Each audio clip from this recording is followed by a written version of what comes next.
러시아의 문호이자 세계적 대문호 톨스토이는 같은 사물이라도 보는 사람의 마음가짐에 따라서 다르게 보인다라고 말했습니다. 이의가 없으시죠? 동의하시죠? 똑같은 사물이라도 어떤 마음을 가지고 보느냐에 따라서 그 판단과 평가가 달라지게 되는 것입니다. 긍정적인 마음으로 보면 좋게 보이고 여유 있게 보여지는 것인데, 부정적으로 보면 비관적이고 불편하게 보여집니다. 조선을 건국한 왕이 누굽니까? 태조 이성계이지요. 그 이성계 곁에는 그 조선의 왕권을 탄탄하게 기초를 놓아준 책사가 있었습니다. 왕사는 바로 무학대사였습니다. 그래서 태조와 무학은 굉장히 친밀한 그런 관계였습니다. 그렇지만 한 사람은 왕이요, 한 사람은 그 왕의 신하이기 때문에 서로가 늘 조심하고 그런 관계에 있었지요. 어느 날 이 태조가 왕궁을 거닐다가 곁에 있는 무학에게 이렇게 이야기합니다. 이보시오, 사람들이 있을 때는 우리가 어쩔 수 없이 예의를 지키고 그렇게 긴장하여 있어야 되지만 우리 단둘이 있을 때는 좀 편하게 지납시다. 할 말도 마음껏 하고 농담도 마음껏 던지고 나도 좀 그런 삶을 살고 싶소 라고 말하면서 태조 이성계가 무학을 보고 이렇게 말합니다. 무학, 내가 보기에 그대는 꼭 돼지 같소. 그렇게 이야기했어요. 제가 강단이기 때문에 돼지라고만 말을 했는데 그 뒤에 또 한마디가 더 붙어 있습니다. 귀가 쭉 늘어진 게 얼굴이 둥근 보름달처럼 볼살은 쭉 쳐져서 돼지 같소. 그렇게 이야기를 했습니다. 그러고는 둘이서 한바탕 웃었어요. 근데 무학이 아무 말을 하지 않자 태조가 그대도 나를 좀 평해 보시오. 그렇게 청했더니 무학이 말하기를 임금은 소성이 보기에 꼭 부처님 같습니다. 그랬습니다. 그랬더니 태조가 격이 없게 좀 편하게 말을 해보라고 그랬더니 그럼 한 말씀 더 올려도 될까요? 라고 한 다음 돼지 눈에는 모두가 돼지처럼 보이는 법이고 부처의 눈에는 모두가 부처처럼 보이는 법이외다. 태조가 한 방 먹었죠. 이것이 바로 관점입니다. 어떤 눈으로 보느냐. 근데 이 관점은 곧 그 사람의 성향으로 말미암습니다. 어떤 성향의 사람인가는 곧 그 사람이 어떤 관점을 가지고 사는가와 직결되어 있기 때문에 그렇습니다. 성향은 무엇입니까? 성향은 마음의 본바탕, 그 고유의 기질을 우리는 성향이라고 말하죠.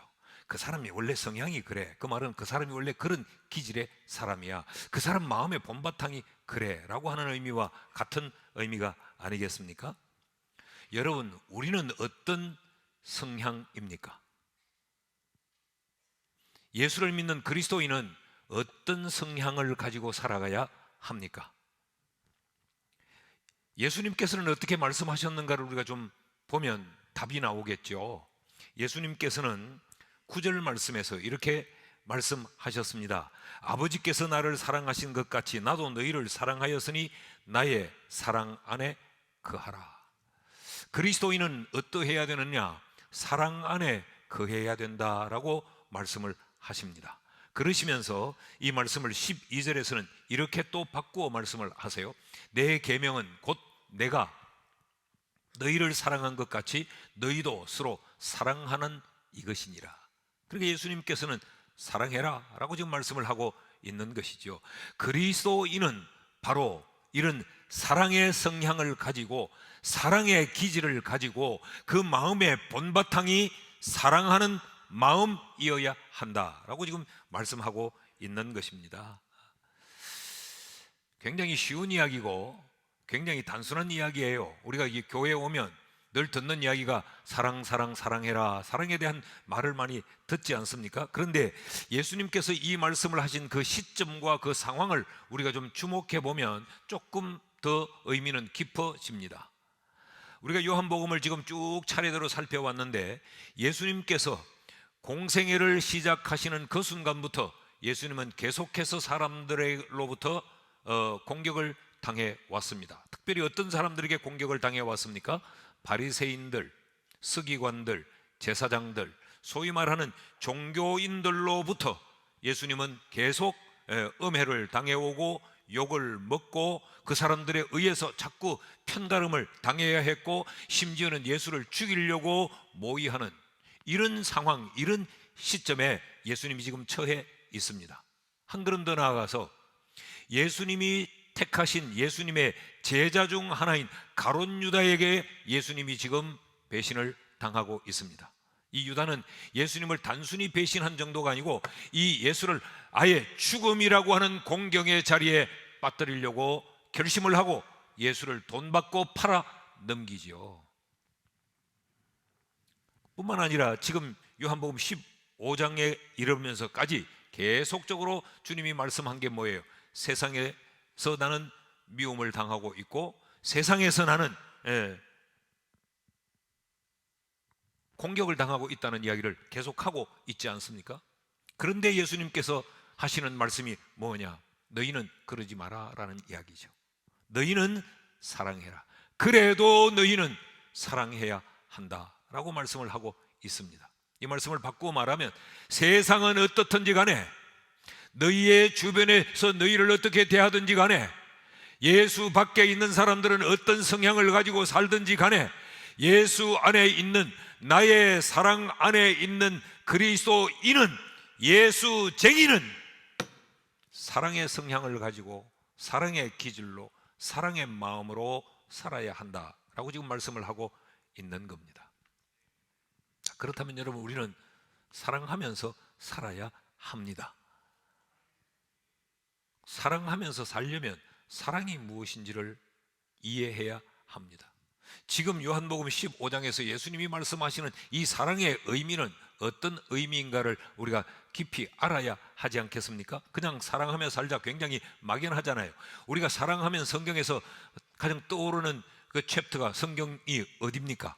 고린도전서 13장, 소위 말해서 우리가 사랑장이라고 말하는, 사랑은 오래 참고 사랑은 온유하며, 노래도 있잖아요. 사랑은 언제나 오래 참고. 이 고린도전서 13장을 가장 먼저 떠올리게 되는데, 고린도전서 13장에서 사랑에 대한 기술은 사랑의 성격을 이야기합니다. 사랑이라고 하는 것은 이런 성격, 이런 특성을 가졌다라고 하는 것을 우리에게 설명을 해요. 그런데 오늘 요한복음 15장에서는 사랑의 본질이 뭐냐, 그리스도인들에게서 사랑을 주님이 명령하고 있는데, 그리스도인을 향하여 사랑을 명령하는 그 사랑의 본질적 의미가 무엇인가, 그것을 지금 요한복음 15장에서는 설명하고 있습니다. 사랑이 뭐냐? 사랑은 열매라고 가르칩니다. 사랑은 열매다. 쉽게 와 닿습니까? 요한복음 우리가 15장을 시작하면서부터 주님이 줄곧 강조한 건 뭐예요? 열매죠. 농부는 열매 맺기를 원한다. 그래서 그 열매를 많이 맺도록 가지를 자른다. 더 많은 열매를 맺어야 된다. 계속 열매를 강조해 왔습니다. 그 열매를 반드시 맺어야 되는 것으로 우리에게 가르쳐 왔죠. 8절 말씀을 보십시오. 너희가 열매를 많이 맺으면 내 아버지께서 영광을 받으실 것이요 너희는 내 제자가 되리라. 그러니까 그리스도인에게 있어서 열매는 선택이 아니고 필수입니다. 우리가 열매를 맺어야 하나님이 영광을 받으시고, 우리가 열매를 맺어야 참된 그리스도인임이 증명된다는 이야기입니다. 자, 이렇게 열매를 강조해 오시다가 9절부터는 뜬금없이 사랑을 이야기하세요. 사랑을. 9절 말씀을 볼까요? 아버지께서 나를 사랑하신 것 같이 나도 너희를 사랑하였으니 나의 사랑 안에 거하라 라고 하면서 사랑을 계속 언급하시고, 너희는 서로 사랑해야 돼 라고 말씀을 하세요. 15절까지 이런 말씀을 이어가시다가 16절이 되면 다시 또 열매를 이야기하십니다. 16절 말씀을 보면 너희가 나를 택한 것이 아니요 내가 너희를 택하여 세웠나니 이는 너희로 가서 열매를 맺게 하고 또 너희 열매가 항상 있게 하여 내 이름으로 아버지께 무엇을 구하든지 다 받게 하려 함이라. 열매를 맺어야 된다고, 많은 열매를 맺어야 된다고 강조하시다가 중간에 사랑을 이야기하시더니 그 사랑의 끝자락에 내가 너희를 선택한 것은 열매를 맺도록 하기 위함이야 라고 말씀을 하세요. 주님이 지금 말씀하시는 열매는 뭐냐? 사랑입니다. 너희가 반드시 맺어야 될 그 열매, 그 열매는 감도 아니고 배도 아니고 복숭아도 아니고 그 열매는 바로 사랑이라는 것이죠. 그리스도인은 이 사랑의 열매를 반드시 맺어야 한다. 그래야 하나님이 영광을 받으시고, 그래야 너희들이 참된 그리스도인임이 증명된다 라고 지금 주님이 말씀하고 있습니다. 여러분, 사랑이 열매라고 하면 우리는 반드시 사랑해야 합니다. 자, 여기서 우리 생각을 조금 바꿔보셔야 합니다. 열매는 뭡니까? 열매는 결과입니다. 그렇죠? 그 나무를 심은 목적이기도 하고, 그 나무를 심고 가꾼 결과가, 열매가 맺혀지는 것이죠. 그러니까 결국 이 열매는 뭐냐? 열매는 나무를 판단하고 가지를 판단하는 판별 기준이 됩니다. 그 열매를 보면 건강한 가지, 건강한 나무이구나. 그 열매를 보면 이게 어떤 나무인가를 알 수 있죠. 한 부끄러운 이야기인데, 저는 사과나무, 배나무, 복숭아나무는 아직 구분을 할 줄 모릅니다. 감나무는 구분해요. 줄기를 보면 감나무는 줄기 껍질이 특별하고, 포도나무도 나는 구별을 합니다. 포도는 이렇게 쫙 벌어져서 구분하고, 대추나무도 나는 알아요. 그런데 사과나무, 복숭아나무, 배나무는 구분을 못하겠더라고.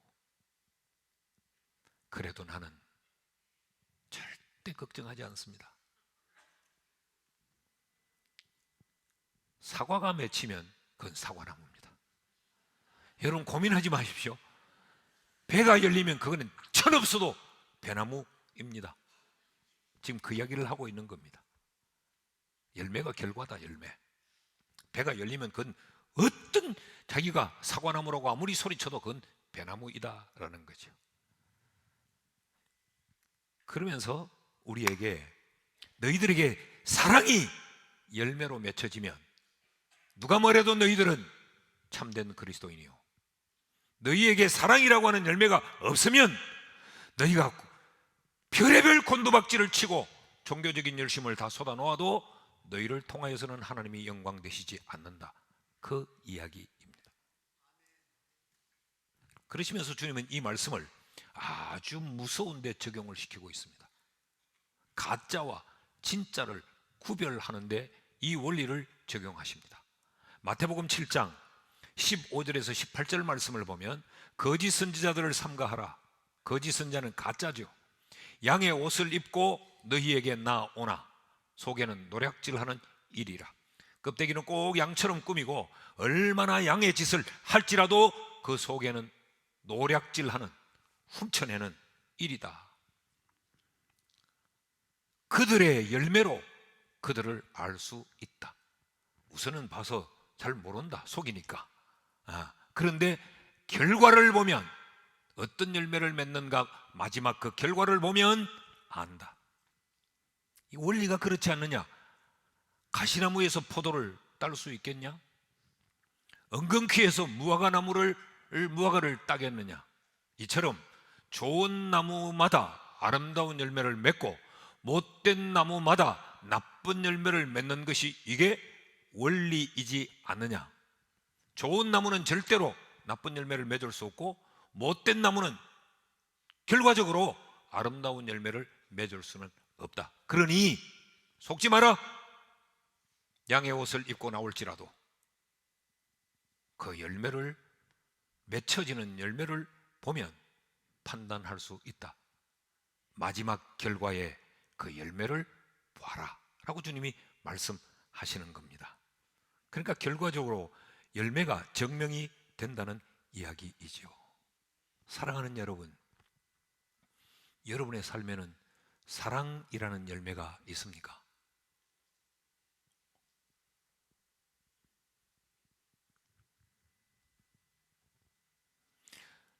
주님의 관심은 얼마나 네가 종교적인 열심을 쏟아붓고 있느냐, 네가 얼마나 열정적이냐, 네가 얼마나 대단한 그런 인품을 사람들에게 드러내느냐, 여기에 주님은 일차적인 관심을 두는 것이 아니고 어떤 열매를 맺고 있느냐, 거기에 관심을 두면 속기 쉽다는 거죠. 사랑이라는 열매가 그리스도인에게는 당연히 맺혀져야 한다면, 여러분, 우리의 삶에 사랑이라는 열매가 있는지 우리는 우리를 스스로 점검해 봐야 합니다. 내가 집사 된 지 몇 년이냐, 내가 권사 된 지 몇 년이냐, 내가 교회에서 직분이 뭐냐, 이것보다 더 중요한 것은 내게는 사랑이라는 열매가 맺히고 있는지를 살펴야 스스로 속지 않습니다. 내 스스로 내게 속을 수 있습니다. 난 교회에 열심히 다니는데, 난 교회의 직분이 뭔데, 난 이런 종교적인 활동을 하고 있는데, 난 교회에 눈 감고도 교회에 대해 환하게 다 알아. 주님은 바리새인들의 그 종교적인 열심을 칭찬하지 않았어요. 주님은 그 서기관들의 해박한 성경의 지식을 주님은 칭찬하지 않았어요. 사랑의 열매가 있느냐, 내 스스로가 속지 말아야 할 뿐만 아니라 나로 인하여 다른 사람이 속도록 해서도 안 되는 것입니다. 그런 의미에서 여러분, 우리는 사랑의 열매라는 점을 깊이 인식하고 여러분의 삶에 사랑이라는 열매가 주릉주릉 달리는 그런 참된 그리스도인이 될 수 있기를 축복합니다. 그러니까 늘 열매를, 사랑이라는 열매가 있는지를 보면 늘 나를 점검하셔야 돼요. 늘 나를 점검해야 돼요. 여러분, 남편의 아내 사랑은 밍크 코트에 있지 않습니다.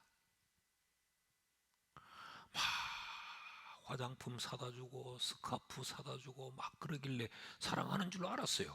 근데 알고 보니 그 새끼가 딴집 살림을 차리고 있어요. 속에는 노략질하는 일이었어요. 결과적으로 그 열매를 보니까 그 열매로 나를 늘 확인하고 점검해야 되는 거죠. 따라합시다. 사랑은 열매다. 사랑은 이 어떤 몸부림이 아니에요. 사랑은 어떤 엄청난 액션이 아니에요. 사랑은 내 삶에 맺혀져야 될 열매입니다. 둘째로, 사랑은 뭔가? 사랑은 열매인데, 사랑이 열매라고 하면 사랑은 관계입니다. 또 관계는 무슨 의미인가? 여러분, 농부는 나무가 열매 맺기를 원하죠. 그래서 그 나무를 심었죠. 그래서 그 나무를 가꾸었죠. 열매는 어디에 맺힙니까? 가지에 맺힙니다. 그러니까 나무 가지는 나무에 붙어 있어야 되고, 그 나무는 뿌리와 연결이 되어져 있어야 열매를 맺는 것이죠. 결과적으로 이 열매는 관계에 의한 산물입니다. 이 나무와 가지의 관계가 단절되면 가지는 열매를 맺을 수가 없어요. 궁극적으로 이 가지는 그 나무와 그 나무의 영양분을 빨아올리고 있는 이 뿌리와, 그리고 그 나무를 관리하는 이 농부와 이런 관계 속에서 맺혀지는 결과입니다. 그런데 그것이 열매가 사랑이라고 하면, 사랑은 뭐냐? 사랑은 관계입니다.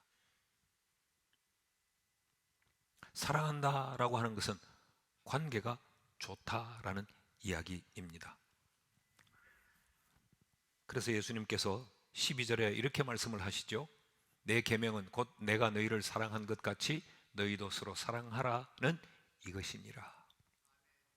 그런데 이 사랑을 언급하면서 서로 사랑해라 라고 말을 해요. 어느 한편이 어느 한편을 사랑한, 이 한편이 주도하는 사랑이 아니고 너희는 서로 사랑해라 그랬습니다. 왜 서로 사랑해야 합니까? 서로 사랑하라는 이 말의 의미는 뭡니까? 서로 사랑하는 그것으로 그 관계를 확인할 수 있기 때문입니다. 자, 이게 포도나무입니다. 그런데 이 나무에 여러 가지들이 이렇게 붙어 있습니다. 이 가지들은 나무와 관계를 맺고 있을 뿐만 아니라 나무와 관계를 맺고 있다고 하는 것은 이 가지들도 관계가 있다는 것입니다. 전혀 상관없는 관계가 아니라는 이야기죠. 그렇다면 열매를 맺으려면 가지와 나무의 관계도 중요하고 가지와 가지의 관계도 중요하다. 그래서 농부는 더 많은 열매를 맺도록 하기 위해 열매 맺지 않는 가지를 잘라내지요. 이게 관계가 있기 때문에 그렇습니다. 그래서 농부는 그 나무를 관리하고 있는 것입니다. 그렇다면 이 가지는 많은 열매를 맺어야 되는데 이 가지들이 맺는 그 열매는 동일한 품종이어야 합니다. 그렇죠? 동일한 관계이기 때문에 그렇습니다. 사과나무인데 이쪽 가지는 사과를 맺고 이쪽 가지는 배를 맺고 이쪽 가지는 감을 맺으면 농부가 와, 이거는 완전히 민주주의가 찬란하게 꽃이 폈다 그러겠습니까? 이거는 왜 사과나무에 감이 달려? 자르죠. 같은 나무 맞나? 라는 것을 확인하는 것이 열매입니다. 그러니까 우리는 주 안에 있는 우리가 맞는가를 확인하는 것이 바로 사랑이라는 거죠. 우리의 관계가 사랑의 관계이면 우리는 같은 나무요. 그러나 사랑의 관계가 아니고 미움의 관계, 시기하는 관계, 깎아내리는 관계, 편이 나누어진 관계, 갈등의 관계는 사랑이 아닙니다. 그건 한 나무가 아니라는 거죠. 여러분, 나무와 가지의 관계를 늘 확인하는 우리가 될 수 있기를 축복합니다. 나무는 예수 그리스도를 뜻하지 않았습니까? 나는 참 포도나무요 너희는 가지라. 우리는 끊임없이 우리가 예수를 사랑한다라고 하는 말은 예수님과 나와의 관계를 늘 확인하고 점검하는 거예요. 주님과 내가 관계가 좋은 것이 주님과 내가 주님을 사랑하는 거예요. 여러분, 사랑하는데 관계가 나쁠 수 없죠. 나는 여러분이 주님을 사랑하는 여러분의 주님 사랑이 주님과 여러분의 관계로 증명될 수 있기를 축복합니다. 사람을 사랑해 보셨습니까? 사랑하면 미칩니다. 사랑하면 거기 그 어떤 것도 제한하거나 그 어떤 것도 방해가 될 수 없어요. 젊은 날에 사랑하면 엄동설하니 영하의 날씨가 무슨 상관이 있으며 뭐 거리에 멀고 가까움이 무슨 상관이 있던가요? 사랑하면 비 오는 날, 오늘 비 오는데 우리 만나지 말자. 오늘은 뭐 눈 오는데 우리 만나지 말자. 오늘은 기분이 꿀꿀한데 만나지 말자. 그러지 않죠. 그쵸? 만날 날만 기다리고 있어요. 비가 와도 그날 만나러 갑니다. 그런 거 안 해보셨나요? 내 데려다 줄게. 아이, 가. 데려다 줄게. 집에 데려다 줬어요. 들어가. 아니, 먼저 가. 들어가라고. 아니, 내가 자기 집에 데려다 줄게. 예. 이래가지고 밤새도록 왔다 갔다 하는 관계. 사랑하니까 그런 거예요. 무슨 시간이 무슨 거기에 지배를 받고 무슨 거리가 무슨 지배를 받고 무슨 상황과 환경이 무슨 지배를 받습니까? 주님과 우리의 관계가 어떻습니까?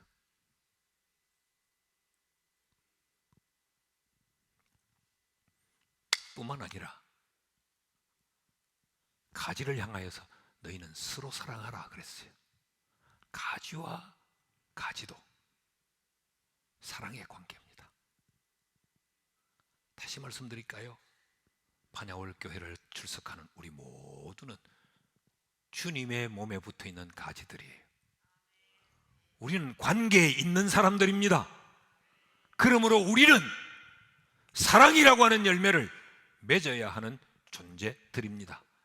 누구를 향하여서? 서로를 향하여서. 그리고 교회는 이런 사랑의 공동체여야 합니다. 간혹 교회 생활을 하시다가 이런저런 일로 좀 상처를 받았거나 그런 분들이 계시면 내 신앙생활 내가 하는 거지 하고 조용하게 와서 예배드리고 조용하게 사라지기를 원합니다. 나는 얽히는 거 싫어. 나는 섞이는 거 싫어. 여러분, 그러면 잘려나가야 됩니다. 목사님, 저 가는 거 있다. 나를 잘라볼라 하나. 그러나 가지는요, 서로 부대끼고 서로 얽히가 설켜고 바람 부는 날은 서로가 서로를 때리면서도 함께 얽혀 있지요. 그러니까 성도는 교회 속에서 관계를 맺고 함께 자라가야 됩니다. 믿습니까? 들으는 힘이 센 가지도 있고 들으는 약한 가지도 있고 들은 하늘로 삐죽 솟은 가지도 있고 하나는 그것 때문에 눌려서 해살을 좀 못 보는 가지도 있어요. 그러나 그럼에도 불구하고 가지된 너희는 서로 사랑하라고 말씀하신 것은 우리의 관계 때문에 그렇습니다. 여러분이 배 아파서 난 여러분의 자식은 정말 사랑할 만합니까? 그런 때도 있죠. 난 옛날 어른들이 참 한 말이 한마디도 틀리지 않는다 싶어요. 손주가 집에 오면 너무 반갑고 가면 더 반갑고 그래, 이 시간이 자꾸 짧아지는 것 같아요. 여기 우리 딸하고 사위가 와서 다투고 있는 미안하겠지만 전에는 그저 데리고 밤을 새우고 자고 싶었어요. 야, 재워라, 마 그냥 놔둬라, 내가 데리고 잘게, 막 이랬어요. 이게 점점 짧아지더니 요즘은요, 아빠 가도 돼? 언제 올 낀데? 먼저 물어. 아빠 지금 뭐 해야 되니까 왔다 부탁해야 돼. 30분. 그래, 요즘은 한 1시간이 맥시멈인 것 같아. 이건 넘어가면 막 그냥 스트레스를 제가 받아요. 그래도 우리는 안 보고 못 사는 관계입니다. 안 보고 못 사는 관계. 그러니 사랑할 수밖에 없는 거죠. 제가 30분밖에 안 보고 싶고 1시간밖에 안 보고 싶어도 누군가가 내 손주를 욕하면 나는 우통 벗습니다. 나는 우통 벗고 칼과 망치를 들고 뛰어나갈 거예요. 이게 관계입니다. 사랑하는 여러분, 우리가 이 교회 생활에서 우리의 서로의 관계가 사랑의 관계인지를 한번 점검해 보셔야 합니다. 나는 다 저 인간만 없으면 이 교회에 다니고 싶어. 예배당에 들어오다가도 그 사람이 여기 앉아있으면 이리 오다가도 이쪽으로 와서 앉고, 그런 불편한 관계는 없습니까?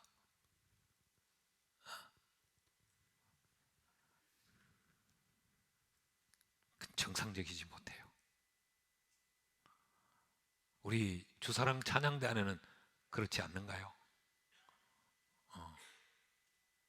내 옆에 앉는 거 딱 싫어가지고 한 사람 끼어가지고 이렇게 건너 앉고, 그런 관계는 저기 보니까 저 집사님이 그럴 것 같은데.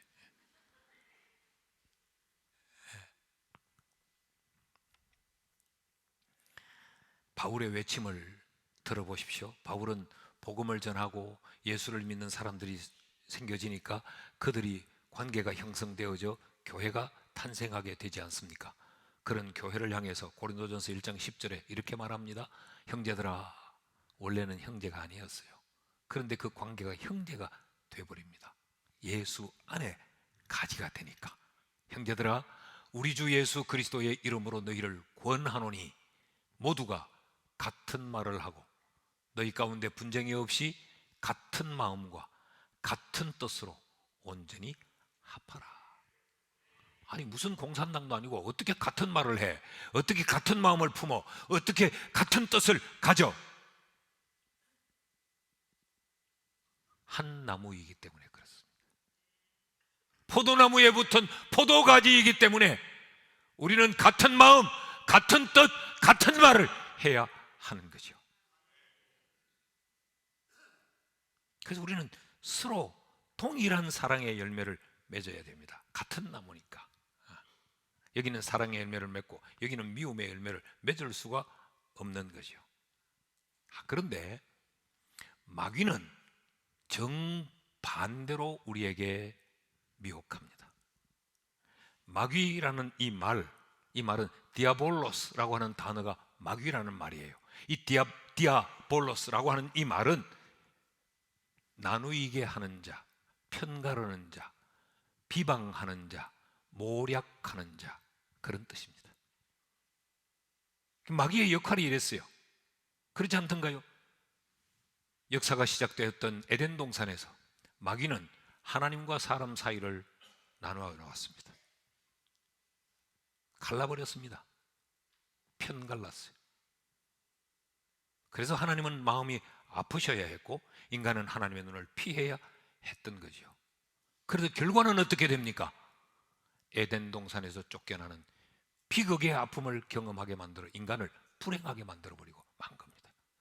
그런데 그때 그 미혹과 그 모략은 더 행복해질 수 있다는 것 아니었습니까? 더 잘 될 수 있다는 것 아니겠습니까? 더 좋을 수 있다는 것 아니었겠습니까? 저 동산 중앙에 선과 악을 알게 하는 나무의 열매를 따먹으면 너도 하나님처럼 된다.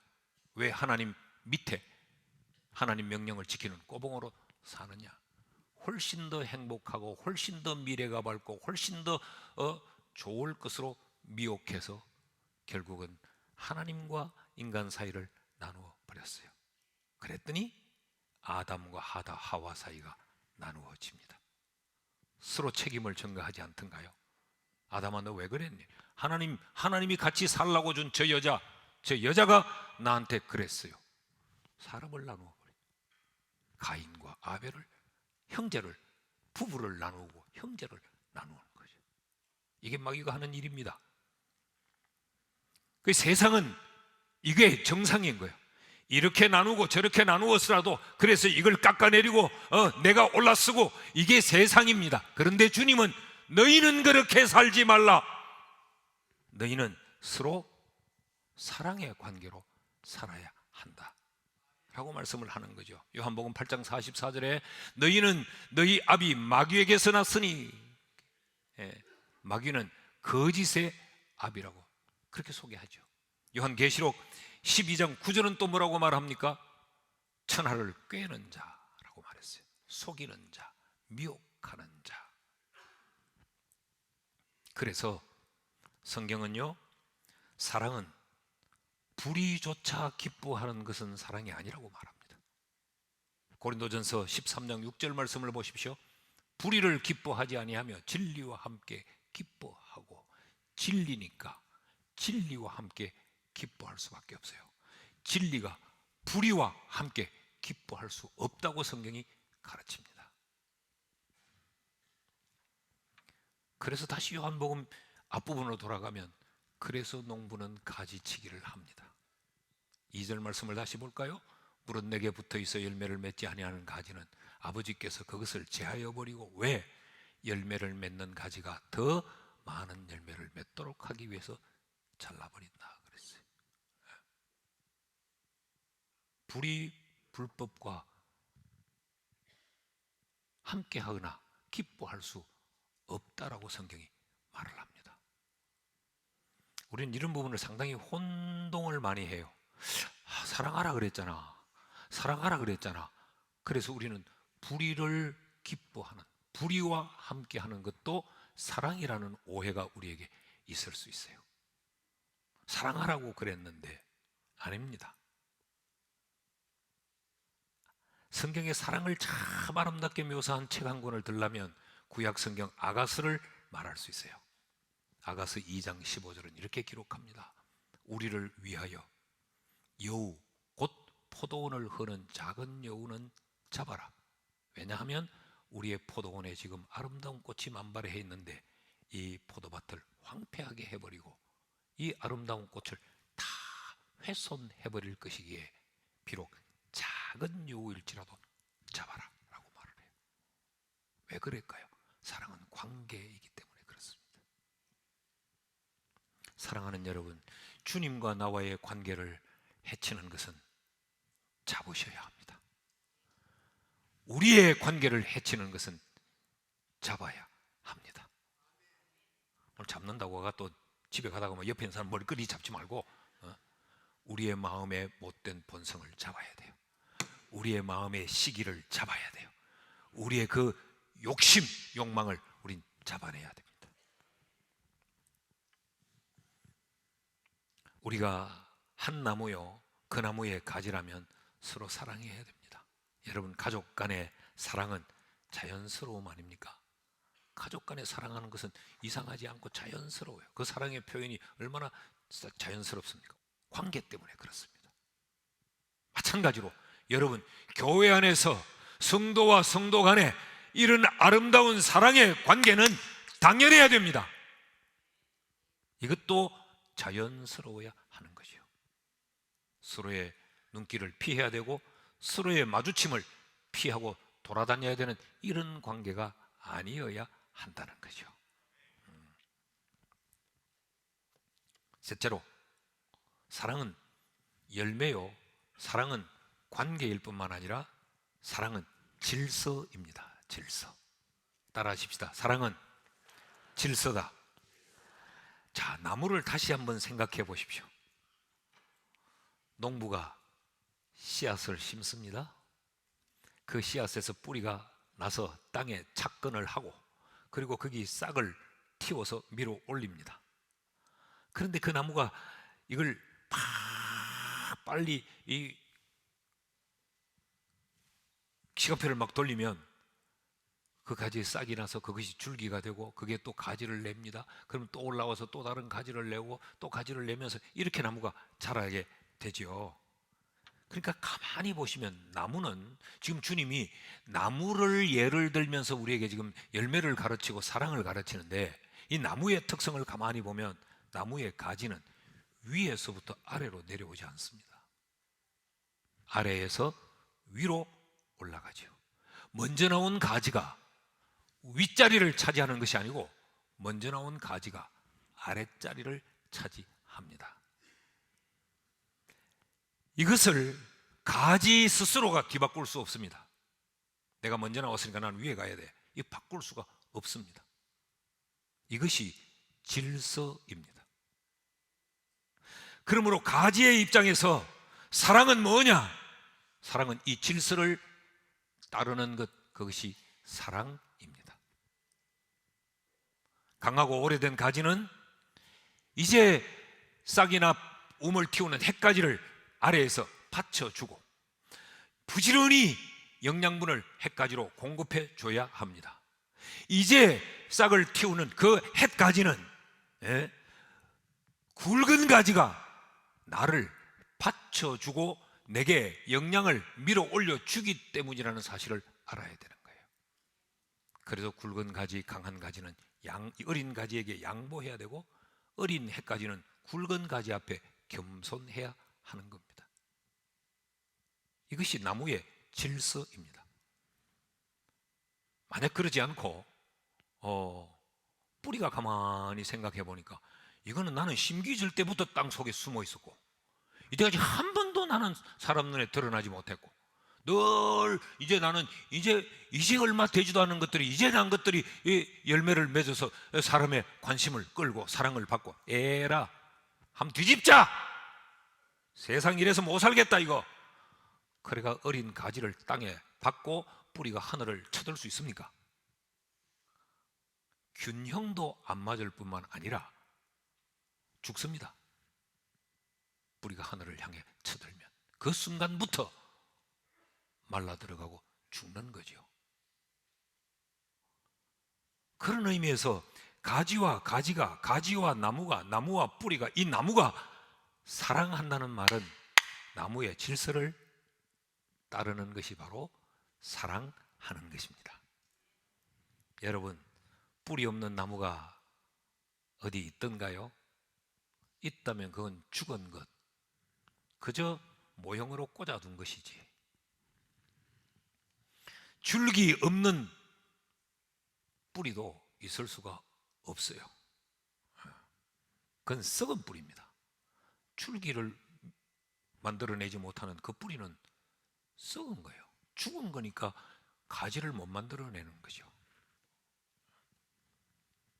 이처럼 사랑이라고 하는 것은 질서를 따르는 것이 사랑입니다. 고린도전서 13장 4절에서 5절은 사랑은 무례히 행하는 것이 아니고 질서를 따르는 것이라고 가르쳐요. 같이 읽을까요? 시작.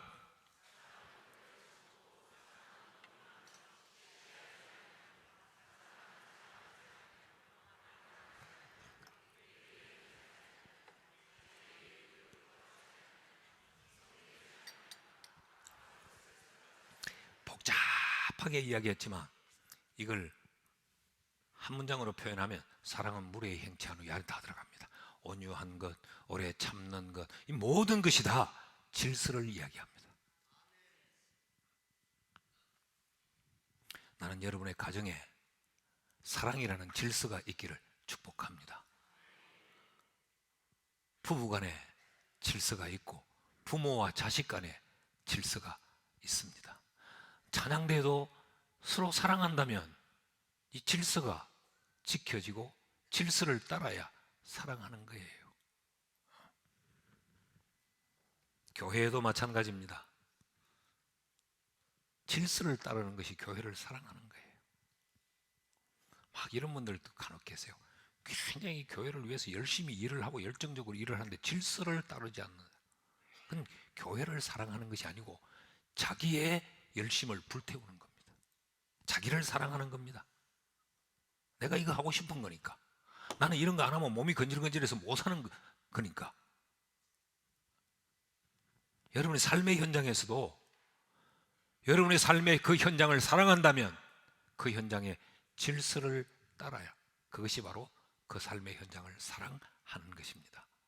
난 이런 의미에서 오늘 3부 예배를 드리는 우리 모두는 질서의 사람이 될 수 있기를 축복합니다. 그래야 하나님이 그 사랑의 열매를 보시고 질서라고 하는 사랑의 열매를 보시고 하나님이 영광을 받으시고 하나님이 우리를 참된 그리스도인으로 칭찬해 주십니다. 혹시 사랑하다가 상처받은 분이 계십니까? 그래서 죽어도 사랑은 하지 않기로 결심한 분이 계십니까? 사랑하다 속는 것 괜찮습니다. 사랑하다가 손해보는 것 괜찮습니다. 사랑하다가 뒤통수 맞은 것 괜찮습니다. 우리는 감옥 안 갑니다. 나쁜 놈은 감옥 갑니다. 여러분, 때린 놈은 발 뻗고 못 자요. 맞은 놈은 속상하지만 발 뻗고 잘 수 있어요. 그러므로 사랑을 포기하지 않기를 바랍니다. 난 오늘 3부 예배를 드린 여러분 모두가 다시 사랑을 시작하는 여러분 되십시오. 남편에게, 아내에게, 부모에게, 가족에게, 성도 간에 사랑하며 알고 지났던 우리의 친구들, 동료들을 향해서 다시 사랑을 시작하십시오. 그래서 우리 모두가 사랑의 실천자가 될 수 있기를 주의 이름으로 축원합니다.